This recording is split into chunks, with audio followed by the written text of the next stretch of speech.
किसी की लगी हुई पूजा की थाली भी रखी हुई है ना,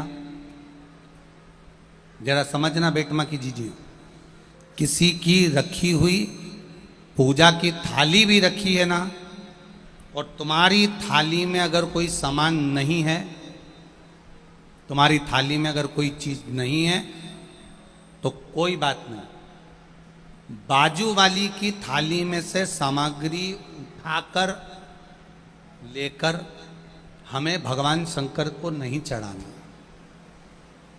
समझना जरा इस बात को, हमको वो सामग्री बाजू वाली की थाली में से लेकर नहीं चढ़ाना है, हमें बाजू वाली की थाली में से लेकर उसको समर्पित नहीं करना। हमें भगवत भजन में, हमें भगवान की भक्ति में, अभी अविरल भक्ति में जो हमारे पास में है, जो हमारे पास में विराजमान, जो हमारे पास में है, हमें बस वही जो हमारे नजदीक में हो, जो हमारी थाली में रखा हो, जो हमारे पास में हो, जो हमारे थाली में रखा हुआ है, वो हमें देवाधिदेव महादेव को समर्पित करना है, जो हमारे पास में हो। शंभु शरणे मांगू घड़ी रे दुख का दया करी दर्शन आपको। शिव महापुराण की कथा कर रही है, पास वाली थाली में कोई वस्तु रखी, आप पीपल के वृक्ष की पूजन करने गए हो, आप तुलसी के पौधे की पूजन करने के लिए गए हो, आप बट वृक्ष की पूजन करने के लिए गए हो, आप आंवले की पूजन करने के लिए गए हो, या आप कोई भी पूजन करने के लिए गए हो, बाजू वाले की थाली में बहुत सारी सामग्री और आपकी थाली में कम है। शिव महापुराण की कथा कहती है, आपकी थाली में जो रखा हुआ है, आपके पास में जो रखा हुआ है, आप उसको दिल से बाबा को समर्पित करो, आप उसको दिल से भगवान को समर्पित करो, आप उसको दिल से परमात्मा को दीजिए, दिल से भगवान को दीजिए। ये नहीं कि हमने पड़ोसी की थाली में से उठाकर फिर उसको चढ़ाना चालू कर दिया, ना ना ना ना। शिव महापुराण की कथा यहां तक कहती है कि बेलपत्री भी दूसरे की थाली में रखी है, बेलपत्री भी अगर दूसरे की थाली में रखी हुई है, शिव महापुराण की कथा यहां कर रही है, बेलपत्री दूसरे की थाली में रखी हुई है, दूसरे की थाली, और आपकी थाली में नहीं है, तो आप उसकी थाली में से ना लेकर महादेव पर अगर कोई बेलपत्री चढ़ी हुई है, उस बेलपत्री को महादेव से मांग कर लीजिए, धोइए और वापिस महादेव को चढ़ा दीजिए। वो बेलपत्र शंकर जी को शिव से लेकर चढ़ा दो, पर दूसरे की थाली में से उठाकर नहीं,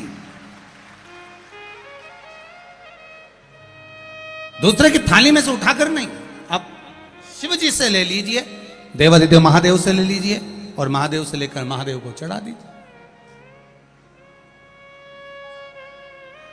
अब देवाधिदेव महादेव से अब एक बात और अच्छे से उतार लीजिए अपने जीवन में। बहुत बेटमा की कथा को आप लोगों को अपने जीवन में बहुत चीजें उतारना है, जिससे हमारे को, कई लोग कहते हैं हम शिव जी के मंदिर जाते हैं, हम शिवालय जाते हैं, हम शंकर जी की चौखट पर जाते हैं, हम जल चढ़ाने जाते हैं, हम, कई लोग कहते हैं कि हम भी भगवान के मंदिर गए, हो सकता है इनका कार्य हुआ, हमारा नहीं हुआ। उसका कारण क्या है?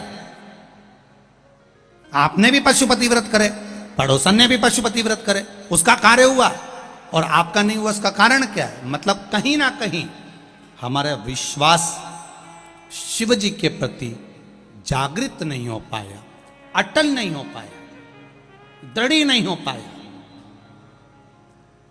और वो विश्वास अगर दृढ़ नहीं हो पाया तो भगवान मिले कैसे?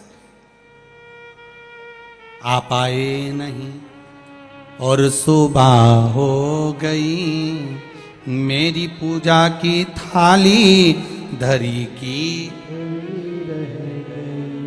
अब क्यों नहीं आए? मतलब विश्वास पक्का नहीं हो पाया। शिव महापुराण की कथा कर रही है, मंदिर जा रहे हो, देवालय जा रहे हो, तीर्थ जा रहे हो, तुम्हारी जेब में अगर अठन्नी भी नहीं है, 1 रुपया भी नहीं है, पड़ोसन से मांग कर 1 रुपया मत चढ़ाना।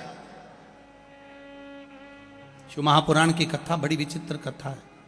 मंदिर में दर्शन करने गए हो, तुम्हारी जेब में 10 रुपए नहीं है, 5 रुपए नहीं है, किसी से मांग कर 10 रुपए या 5 रुपए मंदिर में मत चढ़ा। हम तो आपसे यहां भी कहेंगे, शिव महापुराण की कथा में भी आओ, तुम्हारे पास चढ़ाने के लिए नहीं है, तुम अपनी पड़ोसन से मांग कर बिल्कुल मत चढ़ाओ, बिल्कुल मत चढ़ाओ। क्यों? भगवान के सामने खड़े होकर, मेरे महादेव के सामने खड़े होकर, शिव के मंदिर में खड़े होकर भी हम अगर अपने पड़ोसी से, अपने पड़ोसन से कुछ मांग कर अगर भगवान को चढ़ाएंगे तो भगवान को कितना बुरा लगेगा कि जगत का पिता यहां बैठा है और तू संसार वालों से मांग कर चढ़ा रहा है। जगत का पिता यहां बैठा और तू संसार वालों से मांग रहा। अगर तुझे मांगना ही है तो शिव महापुराण की कथा कहती है, देव आदिदेव महादेव के मंदिर में किसी से मांग कर नहीं चढ़ाना। देवादिदेव महादेव के मंदिर में अगर आप पूजन करने के लिए गए हो, भगवान शिव के मंदिर में अगर पूजन करने गए हो, तुम्हारी थाली में अगर कोई सामग्री कम भी है चलेगी, पर पड़ोसन की थाली में से उठाकर मत चढ़ाना।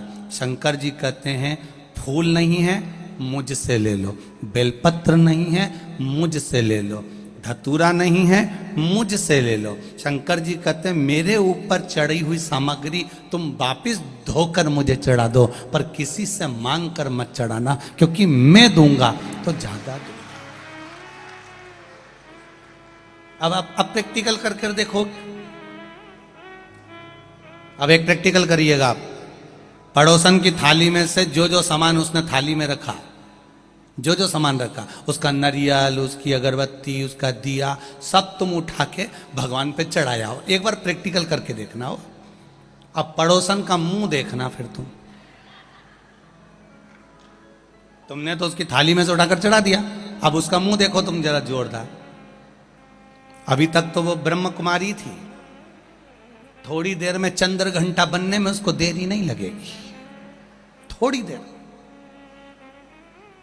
चढ़ा दिया तुमने तो महादेव। अब वो पड़ोसन को ये लगना चाहिए कि मैंने नहीं चढ़ाया तो इसने चढ़ा दिया, उसमें क्या दिक्कत है, पर नहीं, उसका मुंह फूल गया, मेरी थाली, मेरा सामान, मेरी पूजन की सामग्री, इसने कैसे चढ़ा दी, इसने कैसे दे दिया, बुरा लग जाए। पर अब शिव जी के पास में बेलपत्र चढ़ी है, शंकर जी के पास में बेलपत्र चढ़ी है, शंकर जी के पास में धतूरा चढ़ा है, शिव जी से बेलपत्र मांगा तुमने, शंकर जी से बेलपत्र लिया तुमने, और वही बेलपत्र देवादिदेव महादेव का लेकर तुमने शंकर जी को चढ़ा दिया। शंकर जी को बुरा नहीं लगा, शंकर जी प्रसन्न हुए हैं। क्यों? शंकर जी ये जानते हैं, बहू सास से कुछ मांगे तो अच्छी लगती है, बहू पड़ोसन से कुछ मांगे तो अच्छी लगती है क्या? अरे बोलो तो रही बेटमा की जीजिए, तुम्हारे घर की बहू, तुम्हारे घर की बहू, तुम्हारे यहाँ कोई मिलने आया अड़ोसन पड़ोसन, उससे कह दे, मम्मी तुम, काकी जी हमको ला दोगी क्या, काकी जी हमारे यहाँ तुम अचार ला दोगी क्या, काकी जी तुम ये सामान ला दोगी क्या, तो सास को बुरा नहीं लगेगा? सास का नाम लिया तो लाइट भी आई गई।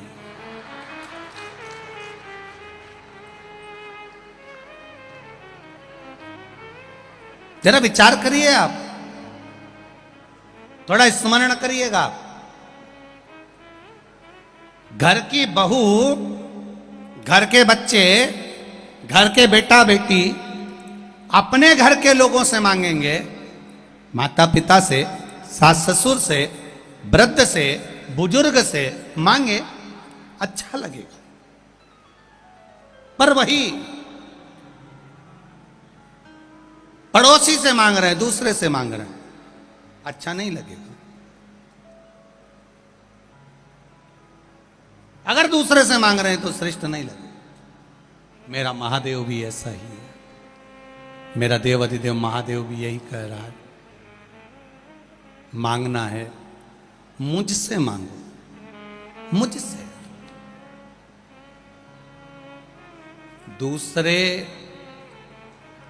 देंगे तो तेरा पेट नहीं भराएगा, दूसरा अगर देगा तो तेरा पेट नहीं भराएगा। देवादिदेव महादेव कहते हैं अगर गोरापति शिव शंकर औघड़ी अगर देगा तो आधा चावल के दाने से जब वो संसार का पेट भर सकता है, त्रिशूल को मात्र हिलाने से पूरे ब्रह्मांड को हिला सकता है। तो शिव की कथा कर रही है केवल उसकी दृष्टि पड़ते से ही तेरे पूरे कुटुंब का पेट भरा सकता है, केवल दृष्टि।